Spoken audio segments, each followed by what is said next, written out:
उद्देश्य क्या है? जगाना है, जोड़ना है, जोड़ेंगे और हमारे काम हो जाएंगे। तो इस तरह की हमारे लोगों को जो संदेश दिए जाते हैं, बिना लक्ष्य के संदेश दिए जाते हैं, ये तो उसी तरह की बात हो गई।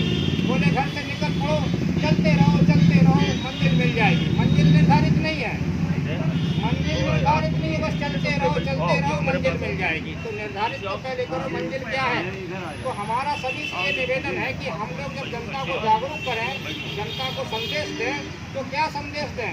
जनता को जागरूक इस मुद्दे के लिए हमें और आपको करना है कि भाइयों बहनों, आज हमारे आपके जो सत्यानाश हो रहे हैं, सत्यानाशों का मूल कारण क्या है?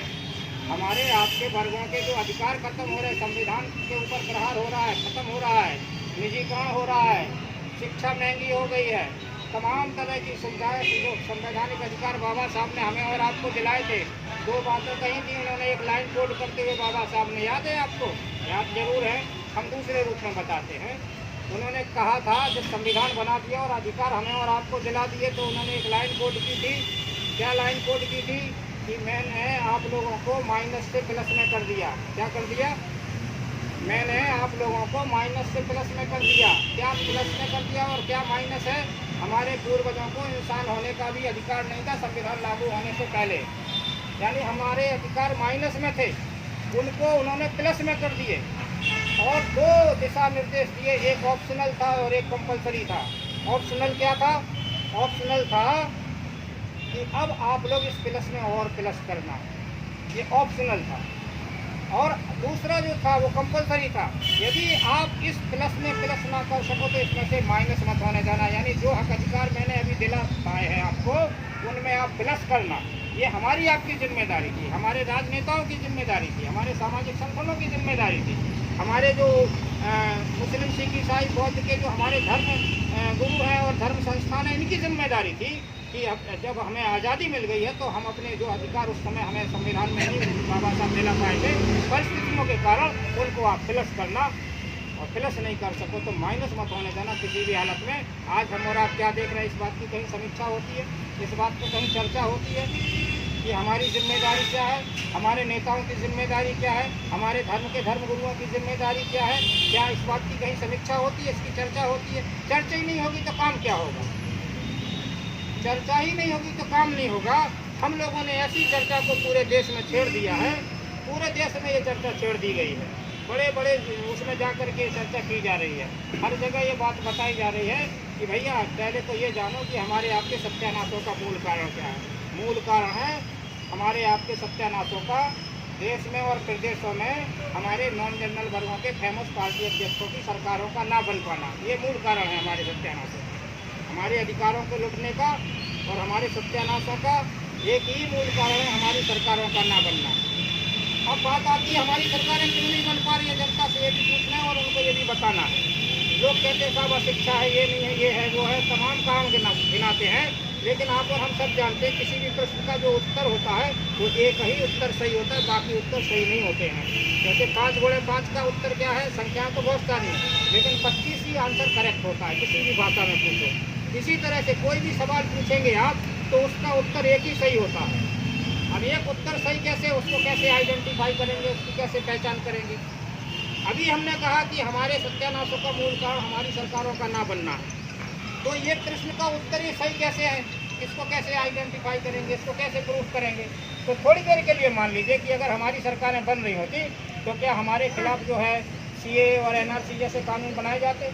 अगर हमारी सरकारें बन रही होती तो क्या हमारे ही लोगों के खिलाफ जो है कृषि के जो अन्नदाता हैं हमारे, उनके खिलाफ कानून बनाए जाते?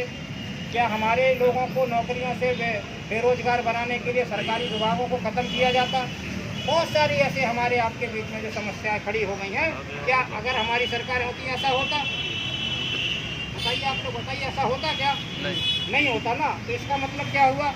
इस प्रश्न का यही एक उत्तर सही है कि हमारी सरकारें ना बनने के कारण ही हमारे वर्गों के सत्यानाश हो रहे हैं, हमारे धर्मों के सत्यानाश हो रहे हैं, हमारी धर्मनिरपेक्षता पे खतरा हो गया। तो ये सारे खतरे हम सब लोगों के ऊपर हो रहे हैं और हम सब लोग अपने अपने कामों में लगे हुए, अपने अपने संगठन को बढ़ाने में लगे, अपनी अपनी पार्टी को बढ़ाने में लगे हुए हैं। राष्ट्रीय स्तर की जो हमारी आपकी समस्या है उसके ऊपर हम लोगों का ध्यान नहीं है। तो राष्ट्रीय स्तर की समस्या का एक बुजुर्गों ने कहा, एक साधे सब सदे सब साधे सब जाए, कहा ना। बुजुर्गों ने कहा ऐसा काम करो सांप मर जाए लाठी ना टूटे। आज क्या काम हो रहा है? सांप तो मार नहीं पा रहे, लाठी हमारी टूट रही है। ये तो काम हो रहा है, यानी हमारे लोगों के नुकसान हो रहे हैं, हमारे लोगों के मर्डर हो रहे हैं, हमारे लोगों के जेलों में डाला जा रहा है, FIR हो रही है। और जिस मकसद के लिए हम लोग जो है काम कर रहे हैं, वो मकसद हमारा पूरा नहीं हो पा रहा है। तो हम बुजुर्गों की हिदायतों को भी नहीं मानते हैं, हम अपने महापुरुषों की हिदायतों को भी नहीं मानते हैं। हमारे महापुरुषों ने साफ कहा है कि संगठित होकर संघर्ष करना। क्या हमारे बड़े नेताओं को इस बात का ज्ञान नहीं है? पूरा ज्ञान है। संगठित होकर संघर्ष क्यों नहीं कर रहे हैं? जब पहले हमारी कई पार्टियां नहीं थी तो बात अलग थी, मानवर साहब ने शुरुआत की, उसमें सफलता पाई। अब हमारे जब नॉन जनरल वर्गों में कई पार्टियां हो गई, तो अब पार्टी अध्यक्षों की जिम्मेदारी है कि वो पार्टी अध्यक्षों को इकट्ठा करें और चुनाव लड़ें। इसमें हमारा आपका रोल क्या रहता है? जो गठबंधन का प्रत्याशी खड़ा होगा उसको हम सब लोग वोट देंगे। अभी तो जनता ही असमंजस में रहती है कि हम सपा को वोट दें, कि बसपा को वोट दें, कि आज़ाद समाज पार्टी को वोट दें, कि असदुद्दीन ओवैसी की पार्टी को वोट दें, या स्वामी प्रसाद मौर्य के उसको वोट दें, या जो है बाबू सिंह कुशवाहा की पार्टी के प्रत्याशी को वोट दें। किसको वोट दें? जनता ही असमंजस में। ये हमारे आपके सामने ऐसी स्थिति पैदा है। तो साथियों, अगर हम और आप गंभीरता से ऐसे कार्यक्रम होते हैं तो इन कार्यक्रम में हमें क्या निर्णय लेना है? ऐसे जो कार्यक्रमों में हम लोग इकट्ठे होते हैं, ऐसे तो कोई इकट्ठे होते नहीं है, ऐसे कार्यक्रमों में अगर हम इकट्ठे हैं तो हमें क्या फैसला लेना है, हमें क्या तय करना है, ये हमारे आपके ऊपर निर्भर करता है। तो ऐसे समय पे हमें और आपको ये तय करना है कि आज देश में हमें और आपको मिल करके अपने इन राजनेताओं से निवेदन करना है, मांग करना है। और इनके लिए 3 वैधानिक तरीके होते हैं। किसी विभाग में जब कर्मचारी अधिकारियों के साथ नुकसान किए जाते तो क्या करते हैं? निगोशिएशन करते हैं, पहला काम। दूसरा, निगोशिएशन से बात नहीं बनती है तो फिर डेमोन्स्ट्रेशन करते हैं। और तीसरा, डेमोन्स्ट्रेशन से जब बात नहीं बनती तो क्या करते हैं? स्ट्राइक करते हैं। ये तो लीगल प्रोसीजर है। हम अपने नेताओं से डिमांड कर रहे हैं कि आप लोग इकट्ठे होकर के चुनाव लड़ो, अलग अलग चुनाव मत लड़ो। तो हमारे आपके पास कौन सा लीगल प्रोसीजर है? पहला, हम लोग भी निगोशिएशन कर रहे हैं। चुनाव से पहले हम लोगों ने सबसे मुलाकातें की, पार्टी अध्यक्षों से, बहन जी को छोड़ करके उन्होंने दूसरे लोगों को नियुक्त किया था।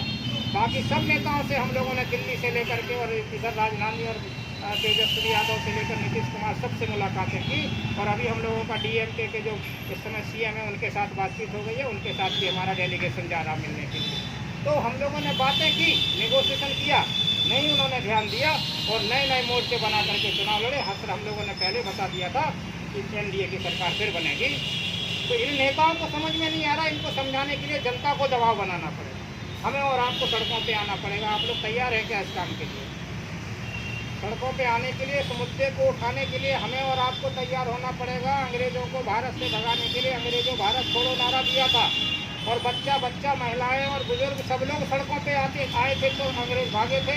ताकत के दम पे नहीं भागे थे, जन आंदोलन के दम पे भागे थे। हमारे नेता हमारी ताकत के दम पे नहीं जुड़ेंगे। बड़े बड़े ताकतवर ताकतवीर लोग हैं, बड़े बड़े पैसे वाले हैं, वो भी प्रयास कर रहे हैं नेताओं को जोड़ने का, लेकिन वो नहीं जुड़ रहे हैं। क्यों? क्योंकि उनसे बड़े उनके ऊपर बड़े प्रेशर है नेताओं पर। उनका प्रेशर उधर से है तो हमें इधर पब्लिक का प्रेशर उनके ऊपर बनाना होगा। और जन आंदोलन से बड़ा आंदोलन किसी का नहीं होता है। हमने और आपने अभी विगत पिछले ही समय में देखा कि जब किसानों ने जन आंदोलन किया तो सरकार को झुकना पड़ा। और इसी तरह से हम और आप जब जन आंदोलन करके लोगों को जगाने का काम करेंगे तो इन राजनेताओं को इकट्ठे होकर के आपस में चुनाव लड़ना पड़ेगा। अगर ऐसा नहीं करते हैं तो अल्टीमेटम हमें और आपको देना, भैया आप हमारी नेतागिरी करना बंद करो, आप हमारी नेतागिरी कर रहे हो, सत्यानाश करा रहे हो, ये नीति अब आपकी नहीं चलेगी, नहीं चलेगी। इस तरह की नारेबाजी अगर हम लोग नहीं करते हैं, निष्पक्ष और निस्वार्थ रूप से अगर हम लोग नहीं आते हैं तो हमारा आपका जो है ये मिशन, जो बाबा साहब का जो मिशन है, जो हमारे मानवर साहब का जो मिशन है, मानवर साहब का प्रथम और अंतिम लक्ष्य क्या था आप लोगों को मालूम है? सबको मालूम, मैं याद दिला रहा हूँ। उनका प्रथम और अंतिम लक्ष्य क्या था? देश में बहुजन राज को स्थापित करवाना। देश में, केंद्र में और राज्यों में बहुजन राज को स्थापित कराना उनका ये अंतिम लक्ष्य था, प्रथम और अंतिम लक्ष्य था। इस प्रथम और अंतिम लक्ष्य को पूरा कराने के लिए उन्होंने क्या संकल्प लिए थे? उन्होंने पहला तो नौकरी छोड़ी, बेहतरीन नौकरी उस जमाने में। जवानी में शादी ना करने का फैसला किया, संकल्प लिया बहुजन राज स्थापित कराने के लिए। तीसरा, उन्होंने घर ना जाने का संकल्प किया और बहुत सारे संकल्प किए। ये 3 मुख्य संकल्प हैं। हमें इतने बड़े संकल्प नहीं लेना है, हमें और आपको इतना संकल्प लेना है कि हम अपने और अपने बच्चों को, अपनी महिलाओं को घर से निकाल के जिस दिन जन जागरण जरूर सड़कों पे निकालना हो यहाँ शहर में, उस दिन हम लोग इकट्ठे होकर के आ जाएं साथ में जुलूस में। इतना संकल्प लेना है। और इतना अगर हम और उन्नाव की सड़कों पे एक दिन जुलूस निकाल देते हैं तो पूरे शहर में तहलका मचेगा। हमें न तो सरकार के विरोध में कोई बात करनी है, ना हमें जो है शासन प्रशासन के विरोध में कोई बात करनी है, और ना हमें किसी के धर्म के विरोध में कोई बात करनी है। हमारा लक्ष्य क्या है? हमारे राजनेताओं को एक मंच पे लाने का। अगर एक मंच पे लाने की बात हमें करना है तो फॉल्ट हमारा है ना, हमें अपने फॉल्ट को दूर करना चाहिए। अगर हम एक उदाहरण देते हैं, अगर हमारे घर में बिजली चली गई, पड़ोसी के घर में आ रही, तो फॉल्ट कहाँ ढूंढने जाएंगे? फॉल्ट पड़ोसी के घर में ढूंढने जाएंगे कि अपने ही घर में ढूंढेंगे? हमारी सरकारें नहीं बन रही तो फॉल्ट हमें ढूंढना चाहिए अपने यहाँ। हम फॉल्ट ढूंढने जाते हैं बीजेपी के पास, आरएसएस का नाम लेंगे, हिंदुओं का नाम लेंगे, ब्राह्मणवाद की बात करेंगे, अपने फॉल्ट को नहीं ढूंढेंगे और अपने फॉल्ट का रिपेयर नहीं करेंगे। ये हमें और आपको समझने की जरूरत है। अगर जिस दिन हम लोग इन अच्छी बातों को समझ लेंगे, यही कैडर की बात है, और वो कैडर है क्या? यही कैडर की बात है। अगर इन बातों को हमने आपने समझ लिया कि हमारे फॉल्ट को हमें दूर कराना है, हमारा फॉल्ट क्या है, हमारे राजनेता, फेमस राजनेता अपने महापुरुषों की बातों को ना मान करके, मनमानी करके, हम अलग अलग चुनाव लड़ करके अपनी सरकारें नहीं बना पा रहे, इस बात को ध्यान में रखना है। तो हम लोगों का धम्म दीक्षा लेना, धम्म पर चलना, हमारा नैतिकता का जीवन होना। नैतिकता में हमें क्या बातें सिखाई जाए, धम्म में क्या बातें सिखाई जाए? गलत अगर हो रहा है तो उसको सही करने के लिए आचरण करो, कार्य करो, अपना व्यवहारिक रूप में उसको पूरा कराओ अगर गलत हो रहा है तो। अब गलत हमारे आपके साथ सरासर हो रहा है तो हम धम्म अनुयायियों का क्या फर्ज है? उस गलत काम को रोकने का काम करें, और सही क्या है वो सही बताने का काम करें। ये हमारी आपकी नैतिक जिम्मेदारी। अगर इस नैतिक जिम्मेदारी को हम और आप नहीं निभाते हैं तो जो बाबा साहब ने और मानवर साहब ने कुर्बानियाँ दी हैं वो सब खत्म होती जा रही, बेकार होती जा रही हैं। अगर 2023 में मध्य प्रदेश और छत्तीसगढ़ और राजस्थान में अगर हम लोग एनडीए को कमजोर नहीं कर पाए तो 2024 में ये तीरंदाजी जो बड़े बड़े नेता दिखाते हैं, ये ऐसे ही पहले भी दिखाते रहे और कुछ नहीं कर पाए, और 2024 में भी उनकी सरकार बन जाएगी पूर्ण बहुमत की, और उनके 100 साल पूरे हो जाएंगे 2025 में। जो संकल्प लिया था उन्होंने कि शूद्रों को हम फिर से गुलाम बना देंगे, पिछले 100 सालों में 1925 में ये संकल्प ले लिया गया। और हम लोग जो है नौकरियां पा करके, संपन्न होकर के उसी में मस्त है कि अरे साहब हमें तो सब मिल रहा है, संविधान को कौन खत्म कर सकता है? किसकी है दिल्ली के बाबा साहब के संविधान को खत्म कर दे? ऐसे ऐसे भाषणवीर हमारे होते हैं और सब कुछ खत्म होता जा रहा है, फिर भी हम लोग कहते हैं संविधान को खत्म कर ही नहीं सकते, कर ही नहीं सकते हैं। खुलेआम हमारे बीच में संविधान का उल्लंघन हो रहा है, संविधान का को साथ पर रख करके फैसले हो रहे हैं, और इसके बावजूद भी हम और आप किससे टकरा जाते? टकराने का काम होता है अपनी पार्टियों का, जो विपक्ष की पार्टियां हैं, सरकार से टकराने का पार्टियों का काम होता है। टकरा कौन रहे हैं? सामाजिक संगठन टकरा रहे हैं, बुद्धिजीवी टकरा रहे हैं, ये टकरा रहे हैं, टकराने का काम उनका है। ये टकराए और फिर हम लोगों का समर्थन लें तो बात बनती है, लेकिन वो तो टकराते नहीं हैं। हम और आप टकराते हैं और नुकसान हमारे आपके होते हैं, हमारे आपके बच्चों के होते हैं। बातें कुछ नहीं है, सांप मरता नहीं है, लाठी टूट जाती है। तो साथियों, आप सभी से विनम्र निवेदन है कि आने वाले कुछ समय के बाद में एक तारीख निर्धारित की जाएगी यहाँ के लिए, यहाँ जुलूस निकालने के लिए, शहर में जुलूस निकालने के लिए तारीख निर्धारित कर लेंगे हम लोग मिल करके, आज़ाद जी मिलकर हम लोग सब लोग, और तारीख निर्धारित करके उस दिन हम लोगों को सुबह से यहीं से जुलूस निकालेंगे। जैसे हम लोग सुबह जो है प्रभात फेरी निकालते हैं उसके 14 अप्रैल की, इसी तरह वो तो बहुत तेज़ी में होती क्योंकि शाम को कार्यक्रम होता है। हम लोगों को मोहल्लों में घुस करके, शहर में सभी सड़कों पे जा करके, बहुत बड़ा खर्चा नहीं है, एक लाउड स्पीकर होगा, एक बैनर होगा और एक रिक्शा होगा जिस पर लाउड स्पीकर की मशीन होगी। ये छोटा सा खर्चा है, इस खर्चे की चिंता नहीं है। हमें और आपको जनता के बीच में संदेश पहुंचाना है। 10,000 लोग सुनेंगे पूरे शहर में जब हम लोग लाउड स्पीकर से बोलेंगे। आप और हम यहाँ जो मीटिंग कर रहे हैं इससे ज़्यादा असर नहीं पड़ने वाले। जनता के बीच में अगर हम लोग ये बात जगाने का काम करें कि भाइयों बहनों, आज हमारे आपके लोग जो जगा रहे हैं वो किस बात के लिए जगा रहे हैं, हम किस बात के लिए जगा रहे हैं, आप इस बात को समझें, सुनें।